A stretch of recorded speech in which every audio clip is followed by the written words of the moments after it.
Well, ladies and gentlemen, we're back at the Bloomington Event Center. What a main event we just saw. Mitch Paradise one-on-one in the ring, defeating Brandon Gore. And Aaron Corbin and the Golden Idol. Ken, I talked to the Idol earlier on in the evening. Everybody heard it. Everybody in the viewing audience heard it.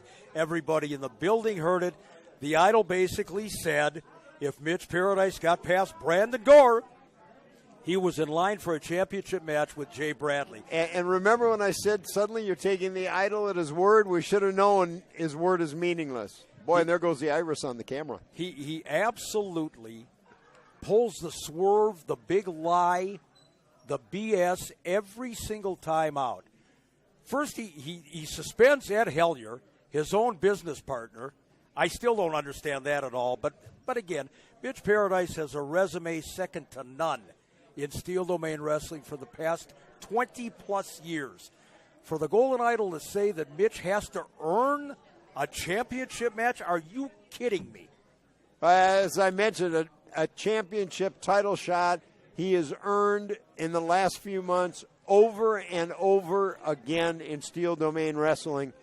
And the way Idol continues to try and weasel out of it every single time, it tells you that the Temple of Terror are probably a little afraid of Mitch Paradise, and based on what we saw tonight, rightly so. But sooner or later, Jay Bradley is going to have to step into the ring against Mitch Paradise. And I think it's safe to say that Bradley has probably told Idol to do everything he can to not make that happen. There's no doubt about that. Again, the big swerve from the Golden Idol. One other match that I want to talk about was that ladies' championship match, Malia Hosaka against a newcomer, Heidi Howitzer, who came into the ring really unknown to the fans of Steel Domain Wrestling, hasn't been in the business all that long. And Heidi Howitzer, a powerhouse of a woman, gave Malia everything she could handle. Even after Malia won the matchup, you could see the frustration, the anger, because she went after Heidi Howitzer once again. And that's something you don't see from Malia too very often. I think Howitzer really did get under her skin because Malia is enough of a veteran. When you have a match, when you win the match, leave. Yeah. It's like nothing more needs to be said. And the frustration came out.